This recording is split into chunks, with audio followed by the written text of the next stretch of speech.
This is Arthur Rothrock, CEO and co-founder of Legion. You can find us at legion.law. And this is Nick Sarokhanian, chair of the AI practice group and litigation partner at Barnes & Thornburg. You can find me at btlaw.com. And this is the IP Fridays podcast. Hello and welcome to this episode of IP Fridays. Our names are Ken Suzan and Rolf Claessen, and this is the podcast dedicated to intellectual property.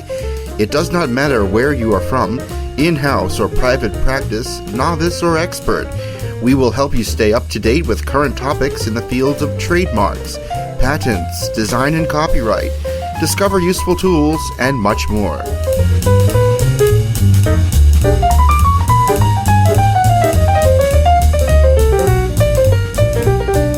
I am Rolf Claessen, and my co-host Ken Suzan and I are welcoming you to episode 164 of our podcast IP Fridays.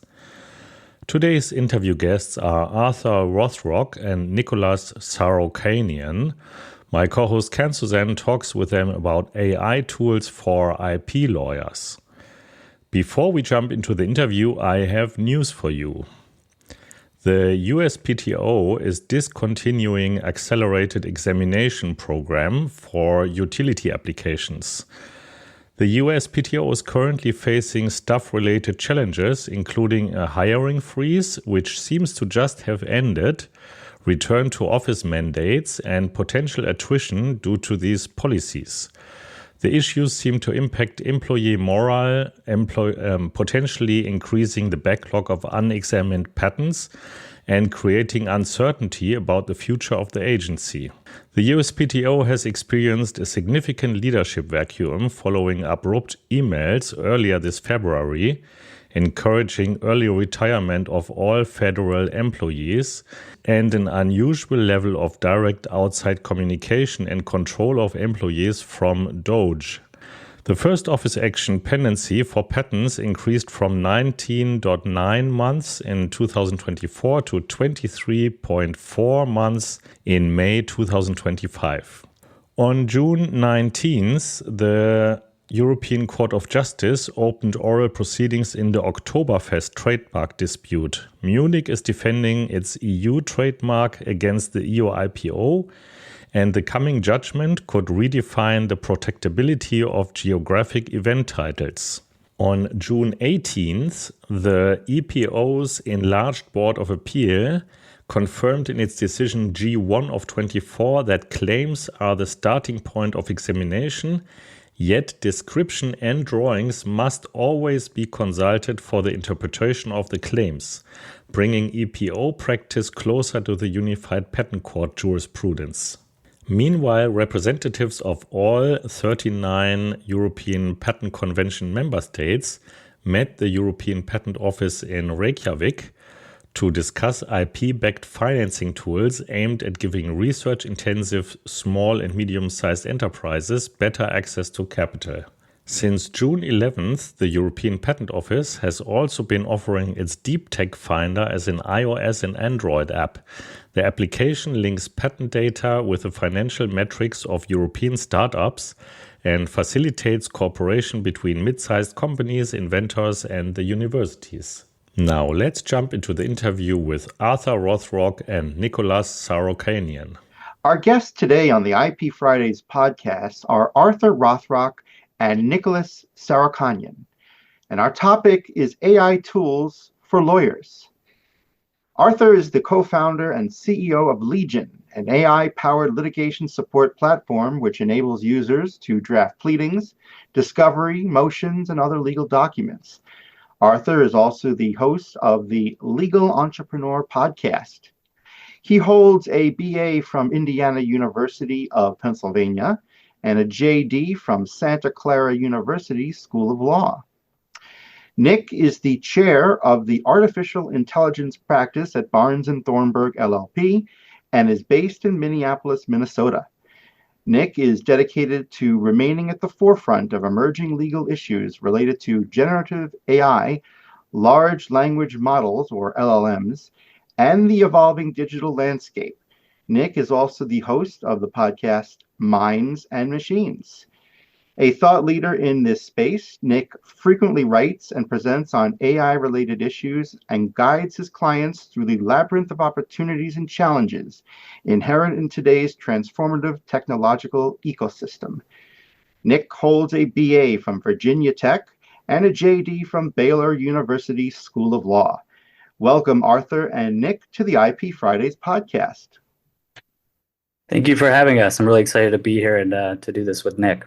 Yeah, thank you so much. And what a great intro. You made me sound far more interesting and important than I think I am. So thank you for that. That's great. Excellent. Well, welcome both to the podcast. We'll start out with Arthur. Arthur, tell us about your AI litigation support platform known as Legion. How does it work? Sure. So Legion uses AI to draft fully formatted pleadings, discovery, and motions in minutes. So eventually we'll become a litigation operating system by offering, case analytics, automatic deadline tracking, billing, e-discovery, all that good stuff. But for now, we're laser focused on nailing the most tedious and time-consuming drafting parts of litigation. And this is all possible because Legion is built from the ground up with AI instead of being an existing platform with AI bolted on. And you can do a lot of really neat things this way. For example, Legion has context awareness of every document that is uploaded. So with that, we can suggest drafting tasks that correspond to that document. So say you upload some discovery responses, Legion knows to suggest drafting a meet and confer letter or a motion to compel. And since Legion knows everything that's in the document, we don't need you to fill out 20 fields to do it. The drafting part we tackle with a mix of top-end models, prompt engineering, agentic workflows guided by my experience as a litigator, and it's all hooked up to a handcrafted case law database for specific drafting tasks. So we apply AI more like a scalpel rather than a sledgehammer chatbot. Mm-hmm. Arthur, what jurisdictions does Legion currently apply to? Right now, we're primarily in California. I'm a practicing litigator in California, so this is what I know. This is where we're launching. But we have a footprint in Illinois and New York as well. We're testing out some workflows there to see if there's interest. Mm-hmm. And Arthur, what are you seeing on the ground level in the AI legal space? Oh man, so to use the invention of the steam engine as an analogy, we're very much in the train tracks building phase. So everyone sees the potential. It's just now trying to lay the foundations to make the best use of it. That is to say the space is exploding and very competitive. It would not be an exaggeration to say that there's been more development in this space in the past couple of years than in probably the past 20 because of AI. Companies are trying to apply AI to pretty much every aspect of legal work. There's tools for mediation, client intake sheet, client advisement, depositions, deposition analysis, you name it. I can probably show you a tool that's tackling it. In the near term, you're going to see a lot of inelegant bolted on solutions and bad implementations until innovators sort of find their sea legs. Mm-hmm.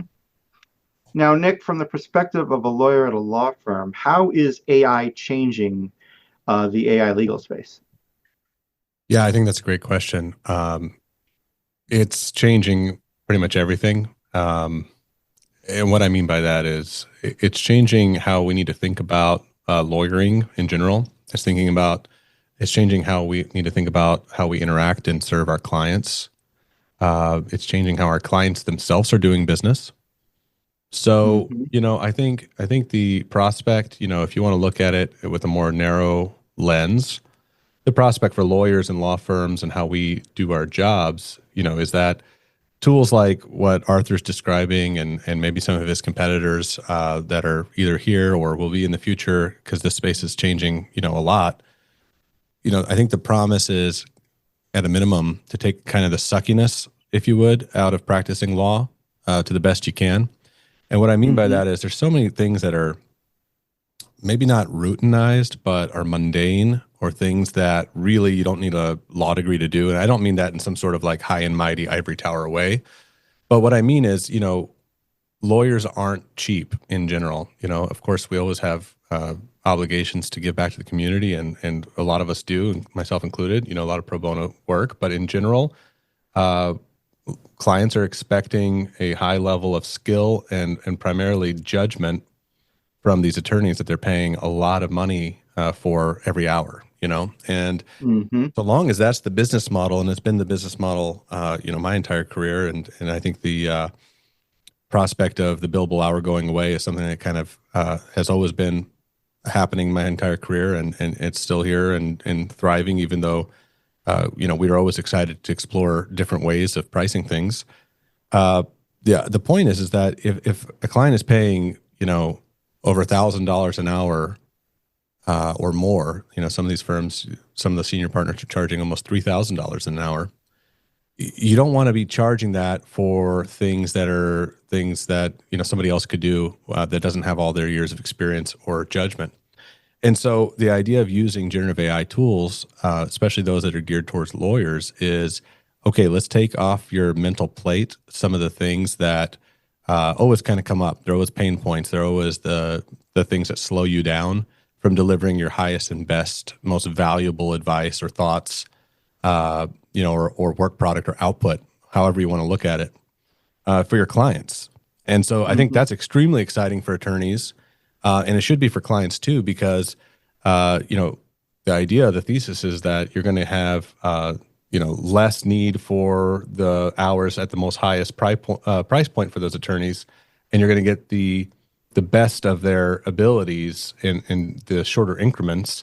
And if you need that person to do more things, that's fine. But at least you know that you've kind of got all the things that can be done, more efficiently with AI being done for you. So I think that's one thing that's from the lawyer and the law firm perspective. And I think, having talked to a lot of people, whether they're on the podcast or just existing clients or friends that are in-house, I think a lot of law departments are starting internal law departments, in-house law departments are starting to look at ways of bringing in more of the work or doing some of the work using generative AI tools, and then having their outside counsel, spot check and improve on it, but, not expecting outside counsel in every instance to do from soup to nuts the entire brief or the entire, discovery response. So I think that's going to continue to happen too, because clients internally are going to be, I think, increasingly using these tools and expecting their outside counsel to be not only okay with it, but proficient and adept at it. Yes. Arthur, how is AI being adopted by law firms versus in-house teams? Sure. So I'd say both are very interested but wary because of the security and privacy concerns. It took law firms a bit to trust the cloud, so AI is really no different. Some firms are feeling a bit threatened since efficiency means less billable hours. Others are embracing it and learning how much of a competitive advantage it gives them. Contingency fee and flat fee firms are the ones implementing this tech the most, since the less time they need to touch a file, the better. A lot of firm vendors for legal research and e-discovery are introducing AI features. So most firms are at least dipping their toes in right now, and I'm glad that Nick touched on this. In-house teams, on the other hand, are looking very closely at these tools to both make themselves more efficient and keep the work in-house to save on outside counsel expenses. I mean, there's a really strong incentive to adopt AI tools when, like Nick mentioned, a lot of big law partners' hourly rates are in the range of $2 to $3K an hour. That's insane. So there's a lot more focus on in-house on document querying and contract review. Probably because litigation is much harder to bring in-house given the amount of work involved, but maybe that'll change in the future. I want to dig further into the story behind Legion, your company, Arthur. What motivated you exactly to create an AI litigation support platform? I'm impatient, and I hate work that isn't intellectually stimulating or challenging. So when you've had the same arguments about discovery over and over, it gets old very fast. Being stuck working all night, weekends, holidays on tedious drafting work also gets old.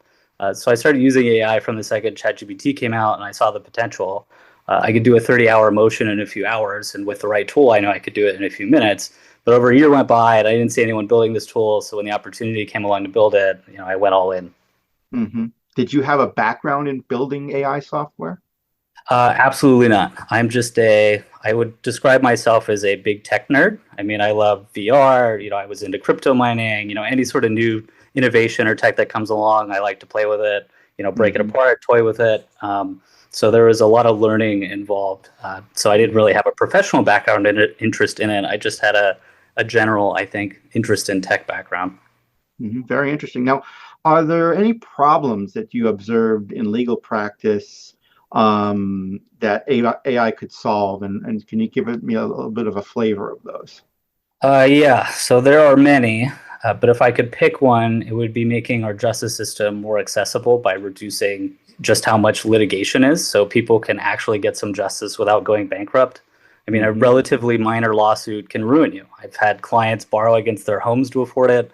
I had a woman with a clear defamation suit where a guy was vindictively ruining her business, and I had to tell her that the cost to get to trial would be, around $100,000 if we were lucky, because we'd have to deal with defending against an expensive anti-SLAPP motion, given that we were going to bring like a defamation suit.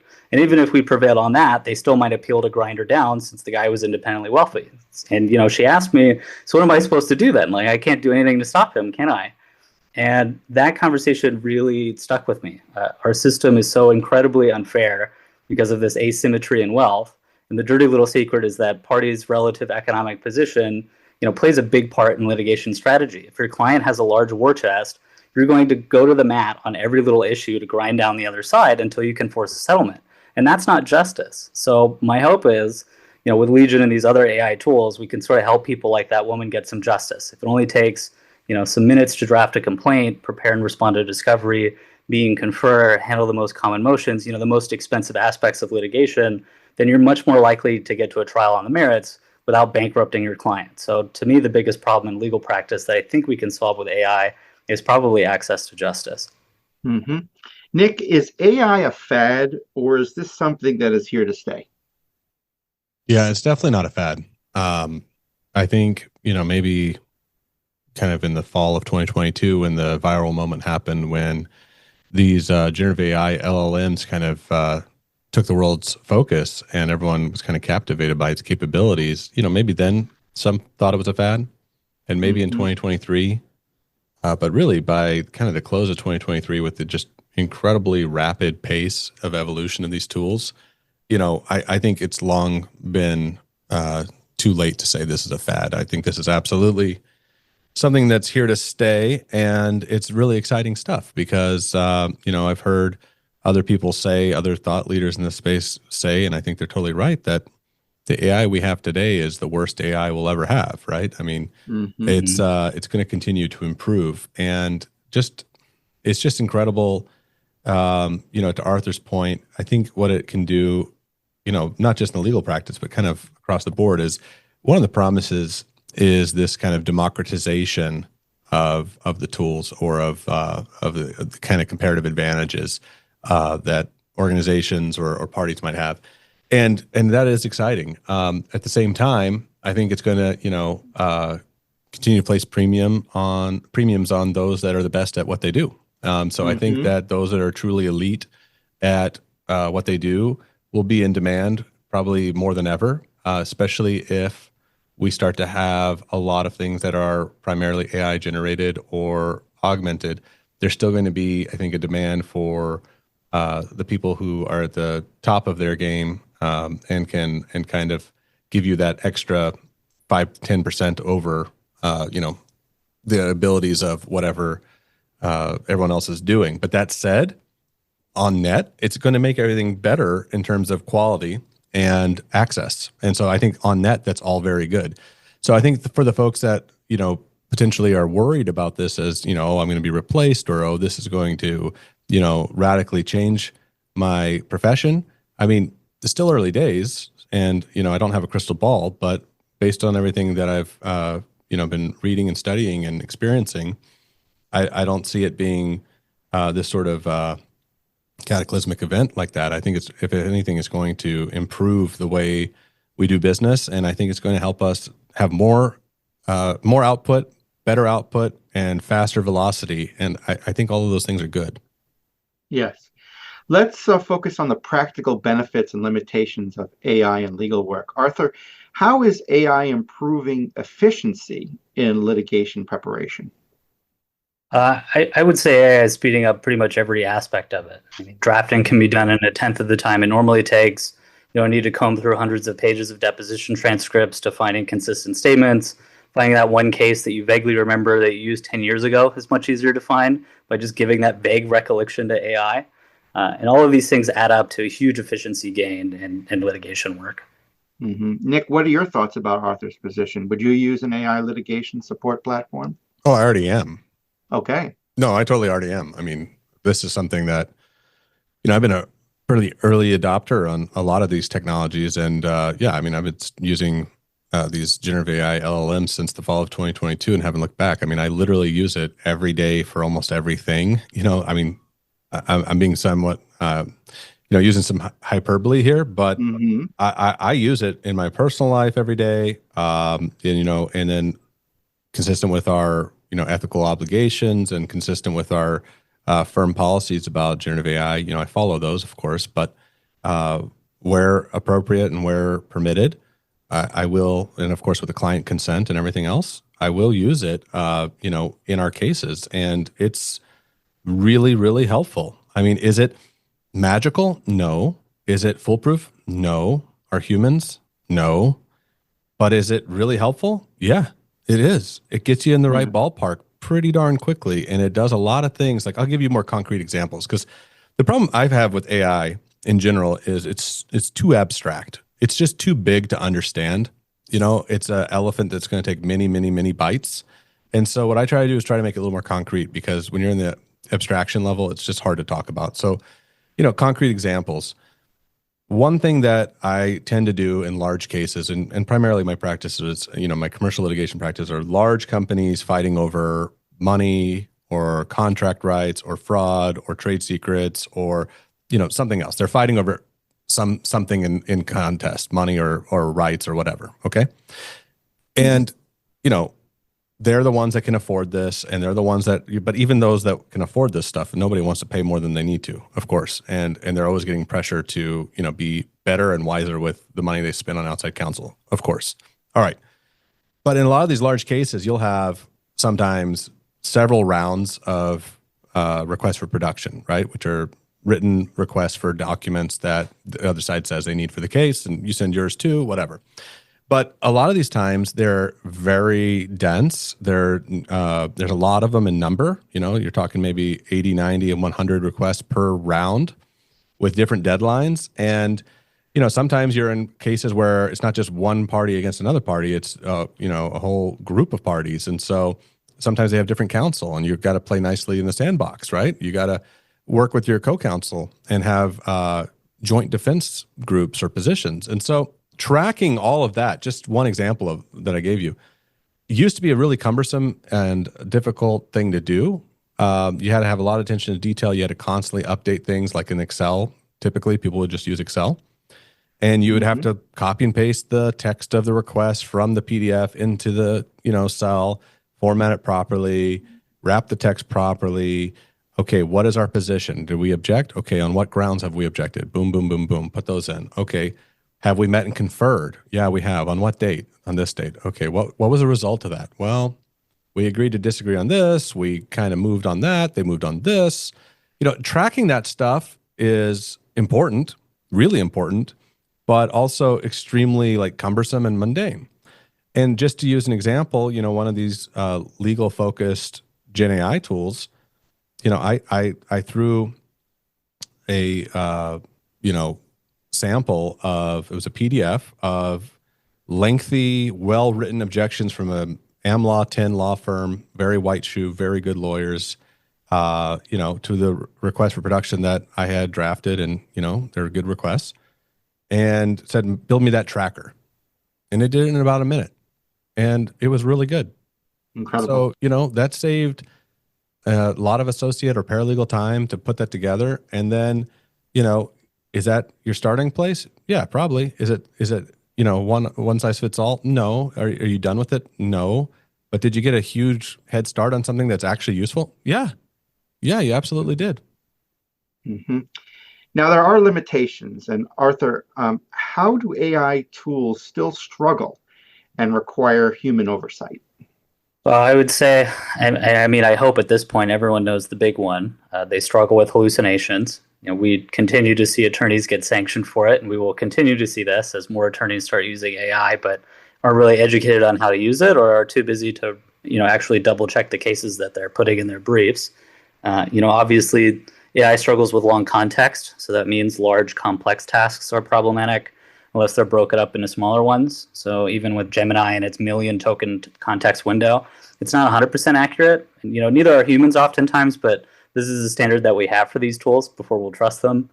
I would say RAG, or retrieval augmented generation, is not a panacea either.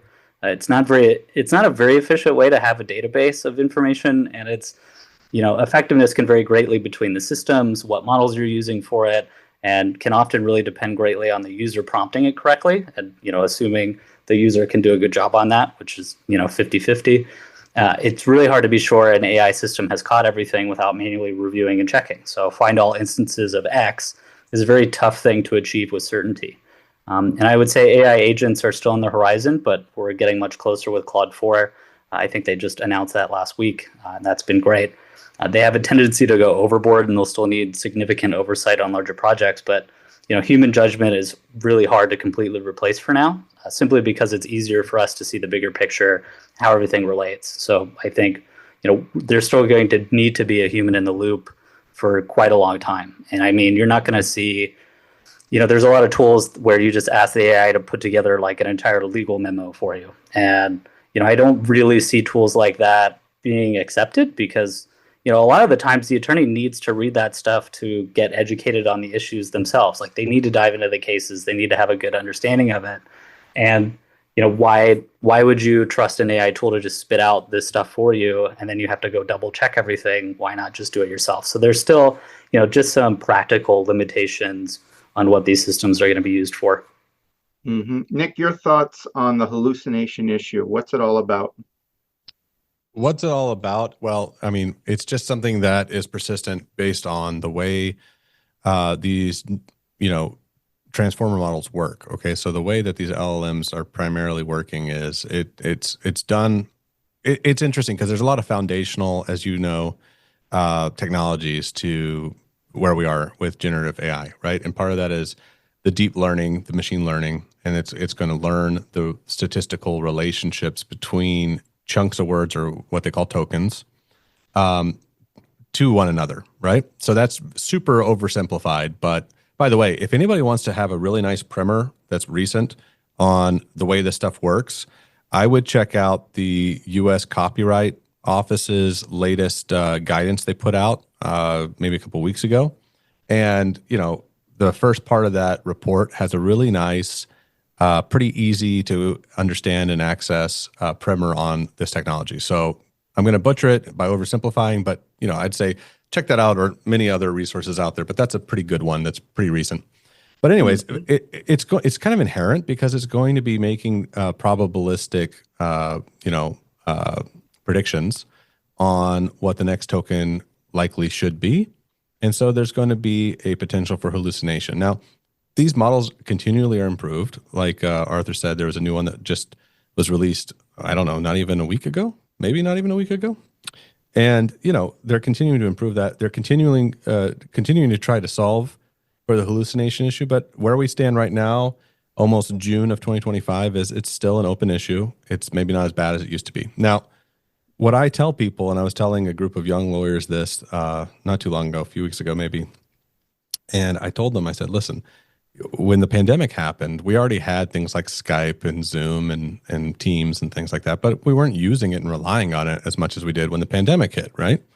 Well, once that technology really became so prevalent and frankly necessary, thanks to the pandemic, you had some kind of embarrassing faux pas that happened. Like everybody knows the cat lawyer, and he was a grandfather, nothing wrong about the guy. I think the story was his grandchild had put on the cat avatar and he showed up for a court hearing and he looked like a cat and he had to keep assuring the court that he was not really a cat. And it's kind of funny, but also your heart kind of goes out to the guy like, oh, that's very cringy. I'm sorry. But I try to tell the young lawyers, I'm like, look, just you don't want to be the cat lawyer. Okay. So you got to learn how to use this technology. And I have some ideas on that I could share or I've shared elsewhere, but you want to get some sort of facility with this stuff on low stakes things. Maybe starting with things in your personal life that has nothing to do with client confidences, has nothing to do with your work. But once you get some sort of, muscle memory and facility with this technology, you're going to have a lower chance, I would say. I mean, nothing's guaranteed, but a lower chance of having some hallucination faux pas where you file something with a court or you send a letter to opposing counsel and it's got a case in there, a citation to a case that doesn't exist or a scholarly work that doesn't exist.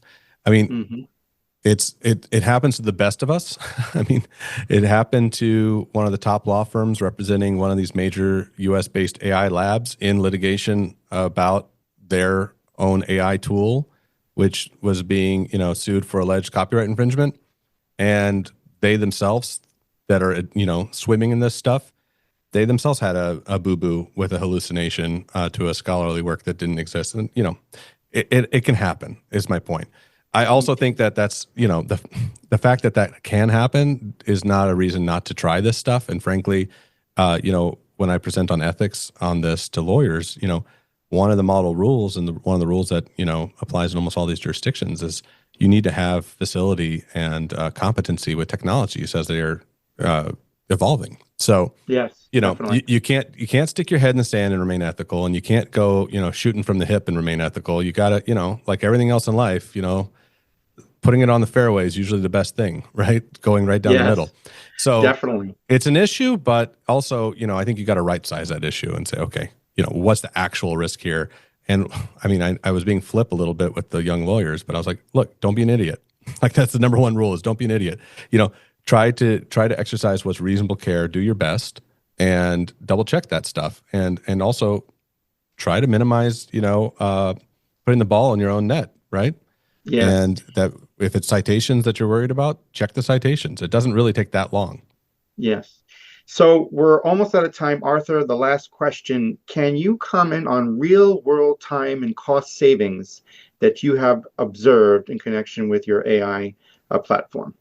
Sure. So typically a complaint can take, about an hour or more per page to draft. So a 15-page complaint, call it 15 hours. Legion can fully draft that same complaint in a few minutes. Trees usually only have to do minimal revisions, and I haven't heard it take any more than an hour. So you figure an average litigation attorney in the Bay Area is about $500 an hour. That's $7,500 for the complaint. Legion is $10 per page of output, so that's $150 plus the hour of review. So the client's only getting a bill for $650. So that's 10% of the typical cost. We've done motions to compel, so that and its supporting documents usually takes around 30 hours. So that's $15,000 for an attorney to put together. And that's usually around 50 pages. It really depends on how big of a separate statement you're dealing with, but we'll call it 50 pages. So Legion would cost $500. Toss in an hour of review, that's $1,000 billed to the client. So again, now that's under 10% of the typical cost. So, even without using Legion and using just general purpose AI tools, if you're savvy, like Nick is, then you can really do these things in probably about a third of the time that it would normally take. So even if you aren't using our tools and you're still just using general purpose tools, you will see some big efficiency gains. And, to Nick's point, AI is usually used best when you're already familiar with the subject matter that you're working with, because you don't need to trust the AI because you're very easily able to just check it and confirm, yes, we see all those cases. We all know DIA or, whatever your equivalent discovery case is that you cite every single time that you argue about this stuff. Like it is very good for cranking out that sort of stuff for you that you're already familiar with. Newer areas are a little bit more risky. You just have to do a little bit more work. Don't use AI to do the research for you, provide the cases to the AI and then have it, incorporate the analysis or something. Don't use it as a source of information. Use it as a drafting tool is usually what I'd recommend. Well said. Arthur, Nick, thank you so much for spending time with us today on the IP Fridays podcast. This has been truly fascinating. Yeah, thanks for having us. Thank you. That's it for this episode. If you liked what you heard, please show us your love by visiting ipfridays.com/love and tweet a link to this show. We would be so grateful if you would do that. It would help us out to get the word out. Also, please subscribe to our podcast at ipfridays.com or on iTunes or Stitcher.com. If you have a question or want to be featured in one of the upcoming episodes, please send us your feedback at ipfridays.com/feedback. Also, please leave us a review on iTunes. You can go to ipfridays.com/iTunes and it will take you right to the correct page on iTunes. If you want to get mentioned on this podcast or even have comments within the next episode, please leave us your voicemail at ipfridays.com/voicemail. You have been listening to an episode of IP Fridays. The views expressed by the participants of this program are their own and do not represent the views of, nor are they endorsed by their respective law firms. None of the content should be considered legal advice. The IP Fridays podcast should not be construed as legal advice or legal opinion on any specific facts or circumstances. The contents of this podcast are intended for general informational purposes only, and you are urged to consult your own lawyer on any specific legal questions. As always, consult a lawyer or patent or trademark attorney. Copyright 2014, all rights reserved.